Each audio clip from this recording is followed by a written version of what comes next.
I'd love to start off with Sarah Sanders, the woman at the podium who loves saying things that make no sense. And sometimes you leave the press briefings and you feel like you know less than when you started. So let's hear what she had to say about Trump's comments on NFL protests. I think that it's always appropriate for the President of the United States to defend our flag, to defend the national anthem, and to defend the men and women who fought and died to defend it. So she's saying it is always acceptable for the president to refer to African-American athletes as sons of bitches, which is what he did.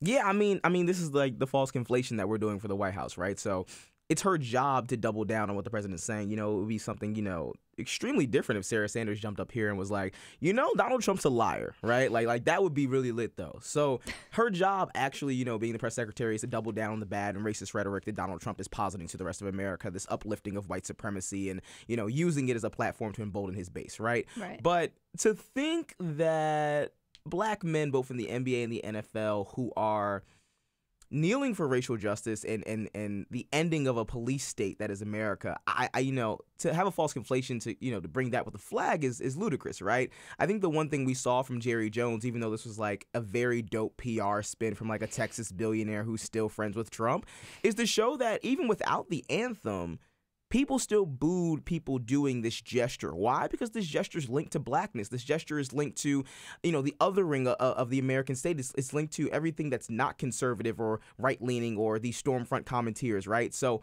we are seeing more and more as we progress through this movement that this has nothing to do with the anthem. This has nothing to do with the flag. This has nothing to do with like this faux Americanness that we've been talking about. But it's exactly what black players and fans and protesters and boycotters have been saying for literal months. Right. This is about a police state. This is about white supremacy. This is about racial and systemic injustice. Right. So I'm so glad you brought this up because I think it gets lost, or it's easy for folks to trail off or get lost in these conversations when it's like Trump is saying it's not about race, right? My boss at Axios, Mike Allen, wrote in his newsletter the other day, like, if you're at a point where you have to say it's not about race, it is not good for you. Like, you are in trouble, basically. And that's exactly what Trump is doing.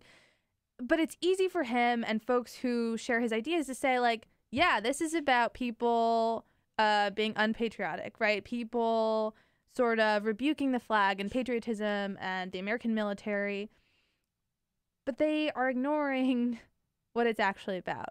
Why are people funny like that, it doesn't really matter on either side, right? I think we have a lot of politicos now kind of using this moment to really express what they think this is about. And then you have a lot of people who are right-leaning and are, right of moderate who would say, no, this is what this is about. But it's been a very simple thing since maybe around August 2016, and even before that when WNBA players were protesting racial injustice, even before that when LeBron James was saying, I can't breathe, and even before that when Dwayne Wade was wearing a hoodie in honor of Trayvon Martin. This has been about black lives being killed over and over and over again by a police state, something that is uplifting white supremacy and emboldening the base that has elected Donald Trump. This redemptive moment in American history after what felt like a modern form of Reconstruction where white people are upset.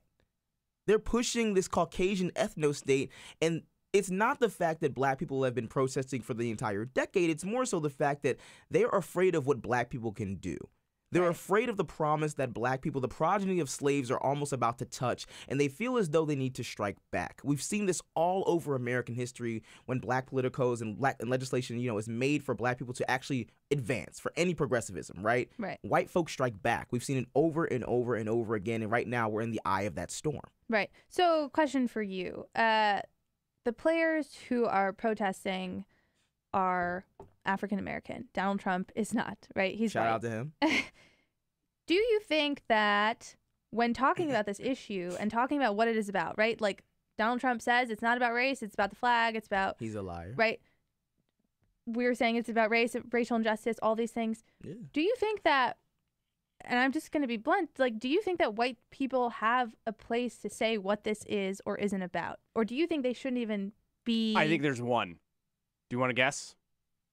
I mean, Jamie, if you got it. It's not me. I know, it's like, It's Greg Popovich from the San Antonio Spurs. I mean, it's not though, right? So like that's kind of where this gets a little bit more complicated because a lot of folks who are either moderates or a little left-leaning in this sense, or in at least in the argument, They adore people like Steve Kerr and Greg Popovich because it's like, oh my God, there are white people talking about things that white people should inherently understand, but we don't because we're white people. And to white people, if you can have other white people tell you what it means to be white, you feel better about yourself. But that actually defeats the whole purpose of the argument. I don't care what Greg Popovich says. I don't care what Steve Kerr says. I need you to listen to the people that are actually affected by the issue. Right? Like, I need you to listen to Steph Curry. I need you to listen to LeBron James, even though their messaging can be a little conflicted at times. I need you to listen to the people that are actually being affected, not the people that it makes you feel good because you can hear it from them, right? Non-consciously. So I need less of Greg Popovich and more of Steph Curry. I need less of Steve Kerr and more of LeBron James. And they've been taking,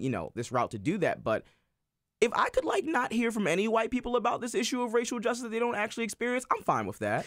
I'm real cool off that. I stand corrected. I don't need it. I stand corrected. You make an excellent point there. You're right. We should not be looking to folks who are not personally affected by this to be the leading thought, progressive, whatever people out there trying to explain what's really going on. And it's not the fault of Greg Popovich and Steve Kerr who are doing this because they feel as though they're speaking truth to power. And that's great. And we do need white people to do this. And we do need white people in positions of power to use their platforms to also push a message of racial justice. That's great. If they're listening. Right. However, they cannot be the centerpiece of this. And when you have Greg Popovich, who gave comments at Media Day the other day and was trying to make an argument that you cannot be born into whiteness and whiteness is not real, as if he's been reading Ta-Nehisi Coates' bibliography too much for the last few days, that's where it gets problematic, right? Because you've been looked at as this person who's going to speak very frequently on white issues as a white person to give it back to other white people, but your messaging can't be flawed, right? Because you're the white savior in this moment, right? You can't be the flawed messenger off this. So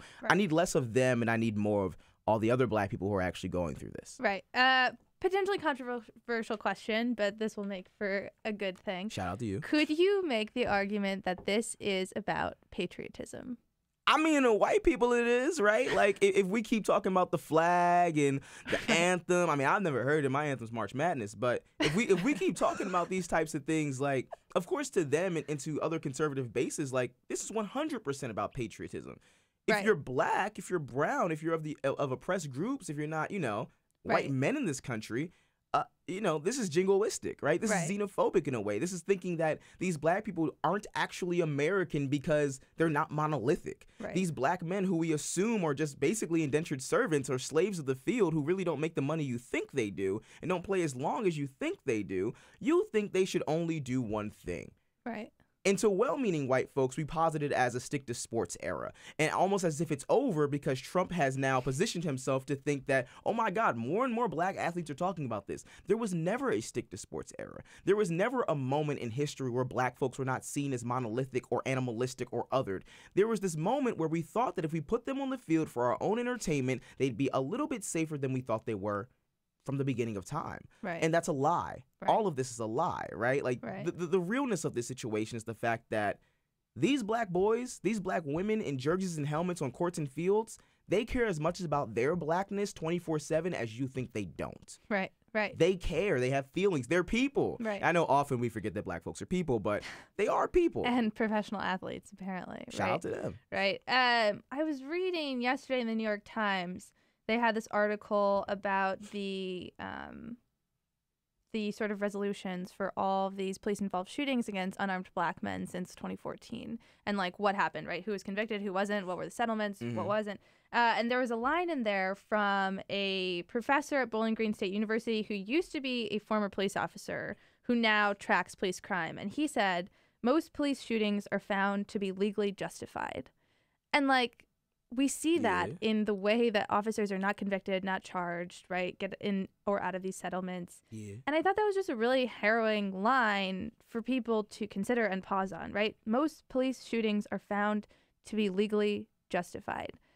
And that sort of speaks to how this all started, right? You mentioned LeBron, you mentioned Kaepernick, like all these people who are speaking out after these things are happening, after police officers are shooting and killing unarmed black men and nothing happens, right? Because it is legally justified. That's what all this sort of comes down to, right? Like, let's talk about how this all started. I mean, it's the same point that folks have been making since the decade started, and in public, and with the 24-hour news cycle, we see more and more black bodies on television, on CNN, on MSNBC, on all of these different networks, and it becomes like you get desensitized almost. Like being black in America, already you become desensitized to a lot of the societal ills that are attacking your body because you are a political statement just by waking up. But at the same time, it's like, I'm real tired of seeing black men and women, Charlene Lyles, Trayvon Martin, and others on my television screen, and these white men sitting in court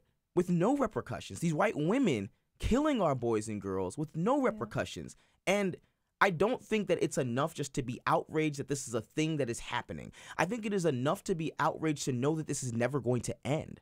This is a disease of America. Like this is not going over. This started in slave patrols in 1619. It's 2017, and we probably have another few hundred years to go before we start actually carrying and convicting these people that are killing our black people. This ain't over. And it's not over because Donald Trump said a few words. The fallacy in all of this, the biggest lie in all of this, is people thinking, similar to when Obama got elected, that we could be post-racial. That because 200 black boys got on their knees and said enough is enough, that by next week something is going to change. By next week legislation is going to be overturned. By next week places like Vidor, Texas won't exist. And that is a lie. America will be America next week and next year and so on and so forth until white people actually decide to fix the ills of America that starts with racism, because they started it, and the irony of it is they can fix it. But I mean, complacency is real dope out here in these streets. So